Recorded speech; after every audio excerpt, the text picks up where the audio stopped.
wonderful to listen and l- know that as a successful startup founder who has got a backing of funds and everything, you're still expecting that things may not go in the right direction at some point in time, and you should always be ready to face the challenges that may come up from any corner in the life. You never know what will happen.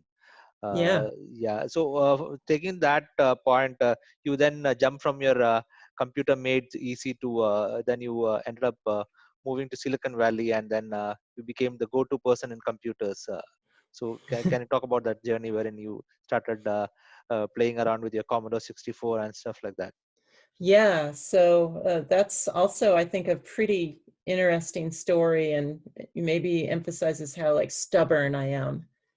So when I closed my computer stores, I had already lost a lot of money trying to keep these computer stores running, but I had sold them off or closed them down at the right time where I still had a little bit of money. So I had a few months worth of money.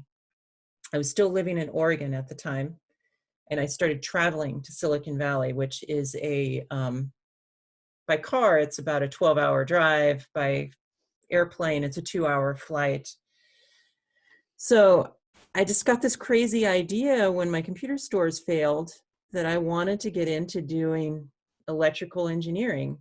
And I had, up to this point, I'd made some really cool circuit designs. I'd made some circuit boards that did some really interesting things. Some circuit boards you could plug into a monitor and it would generate video. I made sound generators that could play back audio or generate waveforms, and controllers where I could, take input, and made little tiny CPUs, all done in like these little FPGA chips. And I got this crazy idea that I could just bypass school and just go straight to Silicon Valley. And of course I go to my father and friends and I ask them, like, my computer stores are failing, what should I do? And they're like, well, maybe this is the time you should go back to school, get a good job somewhere. And I just got stubborn. I'm like, no, I think I can do this. And I started going to Silicon Valley, and I started going to these various events. So these events for startups. And I would go and I would just meet people. And I'm like, hi, my name's Jeri. I'm an electrical engineer. I just, with confidence, like, I'm an electrical engineer. You want to see some of the things that I've done? And I had a little like messenger bag, and I'd pull out this circuit board and like, well, here's one, it drives an LCD. Here's another one, and it'd hook up to it. It does some audio stuff. And I would just show people like all these projects. And as I talked to all these various folks at different startups, they're like, come interview at our startup. You might be perfect for us. And so I started doing interviews. And so I made a resume and talked about race cars and computer stores and engineering race cars, and tried to put as much engineering in there as possible. And then I had like a list of all these various like FPGA projects I'd worked on. And I would go to the interviews, and the interviews would go terrible. It usually would be, I'd meet someone, they'd say, like, give us your resume. I'd either never hear back from them, or I'd get an interview and I couldn't make it through the interview process because, it would be revealed that I never went to school. But really there was this one moment that kind of broke everything open for me. And thank goodness it did, because at this point I had like almost run out of money, and I started a part-time job in Portland, Oregon, working minimum wage, which was, that's a totally another story. It was kind of funny. But I was just barely scraping by, barely had enough money to travel to Silicon Valley to do interviews. So I got this interview, or I met this person at a trade show. I was down there, I'd snuck into the trade show. I hadn't even paid for the trade show. So bending the rules, right? I could have got myself in trouble with the police probably. And I met this gentleman, and he's like, you're like the perfect person. You're so scrappy. Come talk to my team. Can you come back next week? And of course, it cost me all this money to go down there, but I had to say, like, yeah, I can come back next week. So I just like scrape as much money in 1 week's time so I could get back on a Greyhound bus and drive all the way back 12 hours to do this interview. I go in, I got dressed up really nice. I start the interview. They cut the interview off after one or two people. And I'm like very disappointed. I'm like walking down the stairs out of the building, and I met this founder of the startup. He's like, "Where are you going?" I'm like, "Well, they cut the interview off." And he's like, "What?" And I was like, "Yeah, I talked to so and so and so and so, and they just stopped the interview." And he's like, "Well, those aren't even the engineers." Like, "Yeah." And he's like, "Well, come with me." And so he took me back up the stairs, and he like grabbed a bunch of engineers and stuck us all in a conference room, and he just kind of did a group interview, and he just started asking me questions like, "We're going to do this, how would you do it?" And this and that and this and that. And at the end they offered me a job, so it was my first engineering job.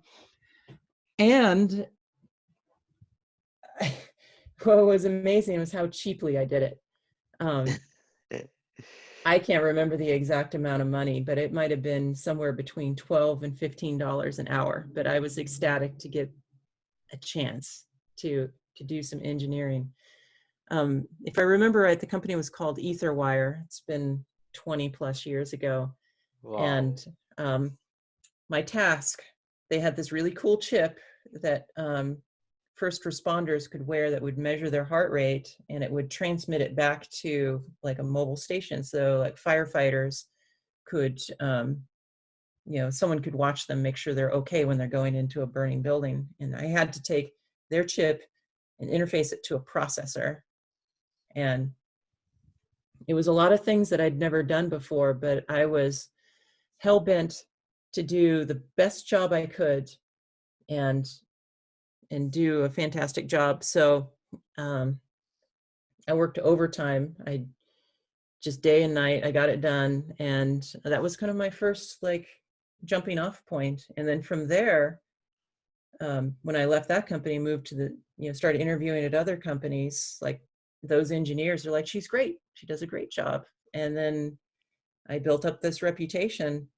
And every job I went into, I was just hell bent to do the best I could. And then I started, since I was going from startup to startup, just doing one-off projects, I started to collect up people around me, engineers that would kind of follow me as well from project to project. That's kind of how I got this reputation of like, you need to build a A toy. team. Yeah. Yeah, like, okay, I know some people I can call. And so I'd call up friends like, "What are you doing?" "Oh, you have a little bit of few spare cycles on the weekend. Will you do this thing for me?" Um, and that's how like some of these toy designs came about. Like a company eventually contacted me in around 2004 that wanted to take the old Commodore 64 8-bit computer from the 1980s, and they wanted to shrink it down into a single chip and make a toy out of it.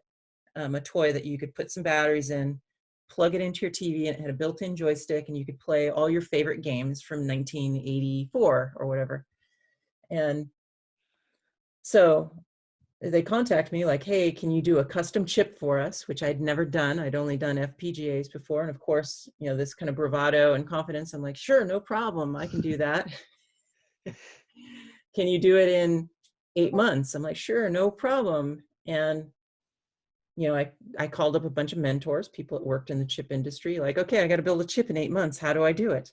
You know, Called all my friends that could help me do the programming side of things and the circuit board side of things. And we got it done, in 8 months. We put this whole project together and made this toy, which ended up being like one of those toys that people, they're super collectible today. People love it. People remember me because of this toy. And it was like one of my earliest projects that, I had no freaking clue how I was going to build this complicated thing in 8 months, but we pull it off. Wow. And I think this goes back to when I raced cars, everyone was kind of against me. No one took me serious. So I had to work extra hard. Like the girl building the race car, how could she be good, right? She's building her own car. She's not buying a race car. How could it be good? So I have to like learn a lot, work twice as hard, and then figure out how to make it a really good car. Same thing with the computer stores. I don't know how to sell a computer. I don't know how to make a Windows PC. So I've got to like in the evening time figure out how to build a Windows PC. During the daytime, I've got to figure out how to like sell and like work with customers and hire people and do all these scary things. Electronics, like, how do I take a hobby and like take it to that extra level of discipline where you can actually build 1,000,000 toys?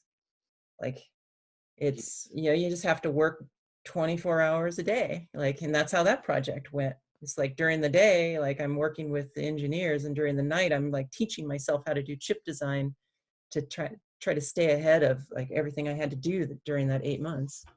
Great. So I like the way in which you put it across in terms of you take your hobby and put discipline into that, and then you convert it into a business model. So Yeah. that's a great way of putting it across, and it's like a uh, good go-to line for anyone who want to follow his passion or his Hmm. or her passion. That you might have a lot of hobbies which can get you money, but then you need to have that line of discipline put around that so that it moves in the right direction. So I think there's something else that I learned along the way, and it kind of goes in parallel with the discipline. Um, Here in Silicon Valley, there's a lot of um, people that jump from company to company, and you can make an entire career going from company to company and not delivering on what you say you're going to do. And you can have some success for some amount of time doing that. I think somewhere along the line, I picked up this like um, sense of I don't know how to describe it. Like if I say I'm going to do something, I try to do what I say I'm going to do. And if I don't, I feel really bad about it. And I try to fix what happens, you know. And so that's kind of when I was getting my career going in electronics, like I would take on a project, and a lot of times you have to try to scope the project without even knowing how difficult it is. It's just like you have this high level concept, like we need to hook a processor to a radio chip. My first project, I had no clue. And um, I wanted to do a really good job. And there were other times in my career where I went in and they had a project and it was just way too complicated for like the time we had or my skill set, and either didn't work out right or it came out kind of poor. I felt bad about that, and I always tried to find a way to rectify and correct the situation. And I think that was like a good trait that I picked up along the way. I don't know exactly how I got it, but almost everything I do, I try to do my best. It doesn't always go right, but I always try to do the right thing. You know, when we get to my startup that didn't work out, I have some stories around that. Oh yeah, Um, definitely. yeah. So before we get into the first startup that you had, we will. I would like to get into your stint with Valve. So I think after this, you ended up joining Valve, and you were the person who were behind HTC Vive and all the cool stuff that we see around nowadays. So take us through that journey. Yeah. Well, I'm proud to say that I was part of the team that eventually made the HTC Vive, but there were a lot of engineers working on that. So, but yeah, the Valve story is very interesting. So, I've always been a gamer. I always liked video games, but there was a period of time when I didn't play a lot of PC video games. I had been playing like an Xbox and PlayStation style video games, and I after my computer stores closed, I just didn't do as much PC gaming. So I was working various projects, and I also had started a YouTube channel a few years ago that I just demonstrate all of these various projects that I do in my garage, which is in my garage, I do very highly experimental electronics and optical things. And I document that and I just kind of share it with the world. So the folks at Valve Software, which is a big video game company who also distributes video games to gamers through their Steam store that you can buy the games, reached out to me through social media, and they're like, hey, we've been trying to reach you. We don't know how to reach you. We have a job opportunity. So I wrote back to them like, sure, write to me here. Tell me about what you're doing. And so they write me, and they're like, we're this Valve company. We're a software company that does video games. We want to get into doing hardware. I didn't take them very serious. I'm like, a software company wanting to get into hardware. They can't be serious. I didn't make the connection that they were the company behind Steam. And so I kind of like, no, not interested.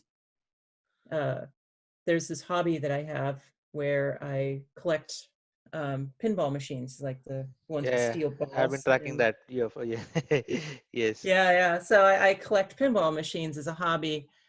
And so there's these events you can go to where you can play pinball machines, and like the collectors bring their machines. So I was there, I brought some machines to this big event where there were hundreds and hundreds of people. And these folks from Valve Software show up, and they're like, hey, you're that Jeri person. We're from Valve. We really want to talk to you. I'm like, who are these Valve people? And then I think someone reached out to me on LinkedIn. I'm like, Valve, why are they bothering me so much? And then finally, Gabe Newell, the founder of the company, reaches out to me on social media. And he's like, hey, I want to come down and have lunch with you. I'm like, okay, I'll have lunch with you. That's fine. So at the time, I was living in Portland. And so he flew down from Washington to Portland, Oregon, and had lunch with me. And he like explained like, hey, Valve is a big thing. And here's the situation. We have a lot of money. Microsoft is trying to edge us out of the Windows platform with Windows 8. We need to make sure that we have other places we can sell games in the future. Like, oh, this sounds pretty serious. He's like, just come up to Washington in the next few days. It's not an interview. I just want you to meet the team. And so they bought me a ticket up to Seattle. I go to their facility. They take me around a little bit, buy me some coffee or give me some coffee. And they put me in a conference room. And then all of a sudden, all of these people come into the conference room. And it was totally a lie. It was an interview. They start very much like my first interview with this first Etherware. startup. Yeah, Etherwire. They started asking me questions like, if we wanted to make a game controller, how would you do it? I'm like, oh, I'd go to this manufacturer. I would do this. I'd hire these people. And it was like easy questions for me to answer because I'd done all these toys and these other things. Like, I want to make a set-top box. Like, oh yeah, I've made set-top boxes. I helped TiVo make set-top boxes. And like this is how I do it. And, Gabe Newell gave like some kind of like, signal, and a bunch of people got up and left. And then Gabe Newell and a couple other people just started walking me around the skyscraper that Valve had their facility in. Gabe took me to the 4th floor of the building. He's like, this whole 4th floor could be yours, and you have an unlimited budget. You can hire anyone you want. The grand mission for you, if you were to accept this, is like, I want you to bring gamers to the living room. I want it to be everyone from grandma, grandpa, all the way down to the grandkids playing video games together on Steam. I don't care what it is. It could be a set-top box. It could be anything. And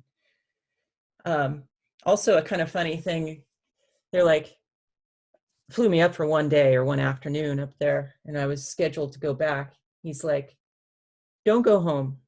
Just stay another day. Come and hang out with us for one more day.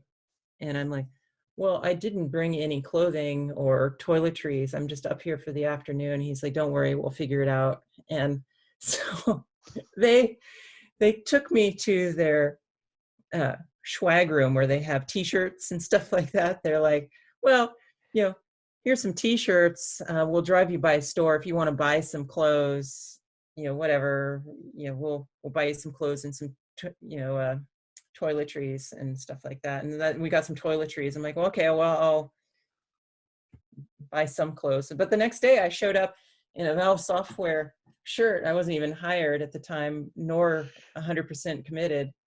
And, of course, they spent the rest of the day walking me around and convincing me I should do it. really flattering. It was really fun. At the time I was working for another company and I had committed to a contract project. So it was like this certain duration project. And this kind of goes back to when I say I'm going to do something, I'm going to do it, right?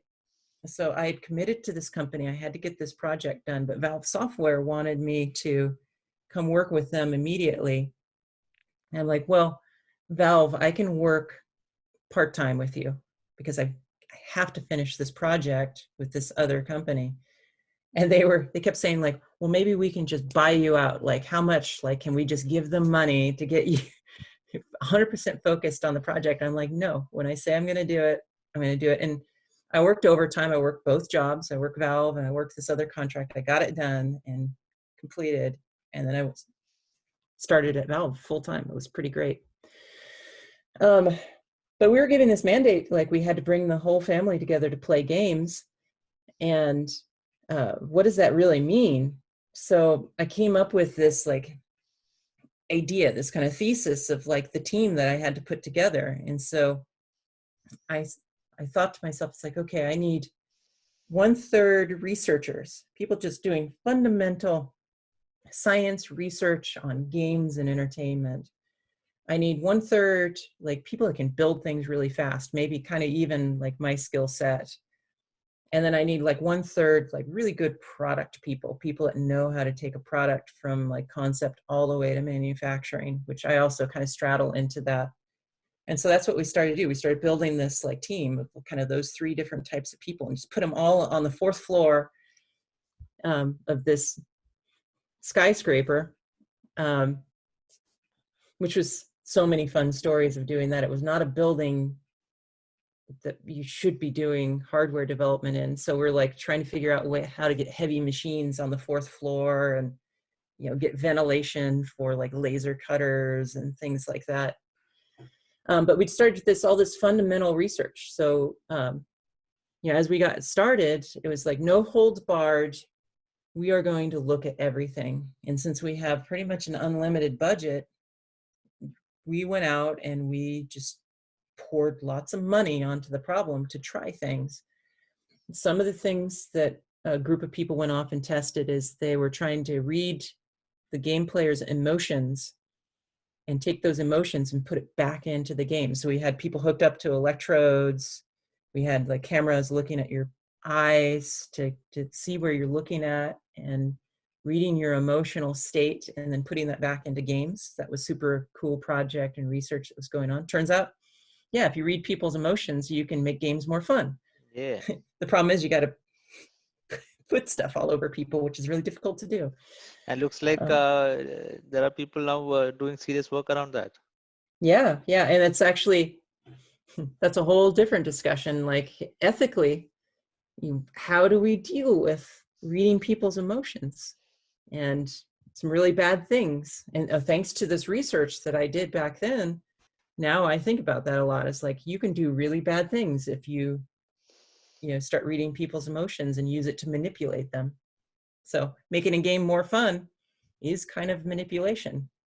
Or if you're wearing augmented reality glasses that read your emotions, and you might be a company like Facebook that is all about manipulating people to look at advertisements.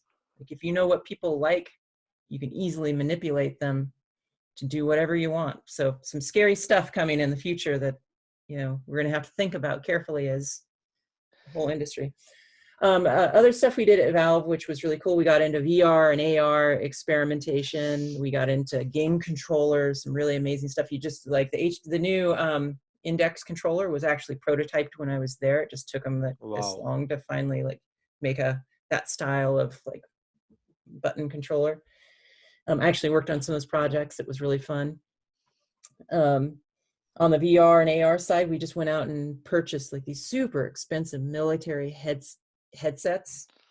And then we got these like medical tracking systems that doctors use to track scalpels and things like that. And we used that to prototype like, what would it be like if you made a VR headset that was perfect in every way? And, I like to say that all those experiments that we did there on AR and VR just through like military grade most expensive equipment. I got to see probably 20 years into the future, and it's really cool stuff that's coming. And so that's where I got hooked on mixed reality and augmented reality in particular. Because remember, I was given the mandate that I had to like bring the whole family together. And it was really obvious to me that if you're wearing augmented reality glasses and you can see your friends and family, and you have these video game interactions where you have holograms just spilling across the table, and you can just reach in and touch them and move things around. Anyone can play a game if you can reach in and touch things and move things, you know, or use a magic wand that you can poke things, lift things. And so we prototyped all of that like 8, 9, 10 years ago. It's been a while. And I got to see that it's super, super fun to play games in AR. Awesome. So I would, you want to step out? Yeah, can hold on a second. I just Yeah, want to see if I yeah. can control Yep. the noise. Oh, yeah. No worries. Hey, can you pause on the noise?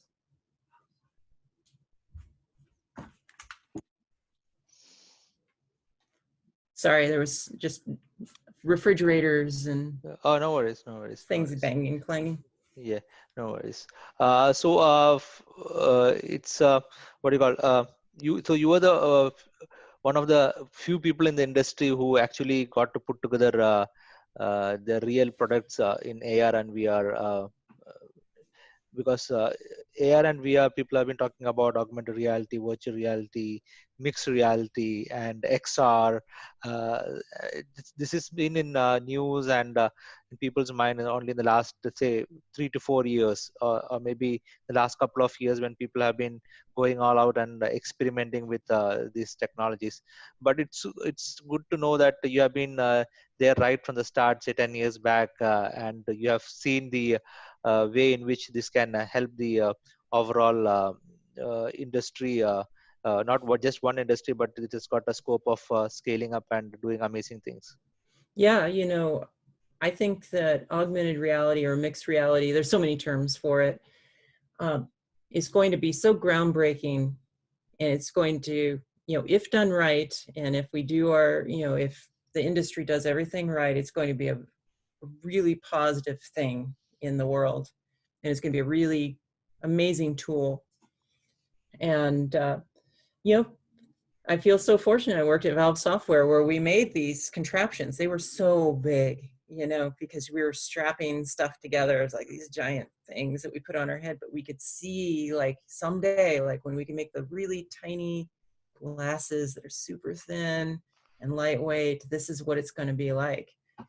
It's going to, you know, I was convinced super early on, like 10 years ago, you know, that augmented reality is eventually going to replace our computers and our phones. And like, why are we going to have screens? We're going to have these glasses we can just pull out of our pockets, just like we pull a phone out and we slip the glasses on, and we can have the world's biggest screen. We can have, you know, it can be digitizing things. I could like hold an object up, scan it in, and send that 3D model to my friends via my glasses. And instead of trying to like hold things up in front of a 2D screen and try to explain them, you could actually just hand them, you know, a scanned model of it. Great. Yeah, it's great. And Yeah. yeah, and when you were in Valve, when you were doing great things, again the police came knocking at your door, and then that's when you moved out of Valve and started the first real startup. I would say that, because you have, I would put all your racing and computer business and everything as a startup, early startups, but the real startup of Cast AR. So take us through that. Yeah, yeah. Yeah. You know, as companies, you know, companies that are big, there's always politics, right?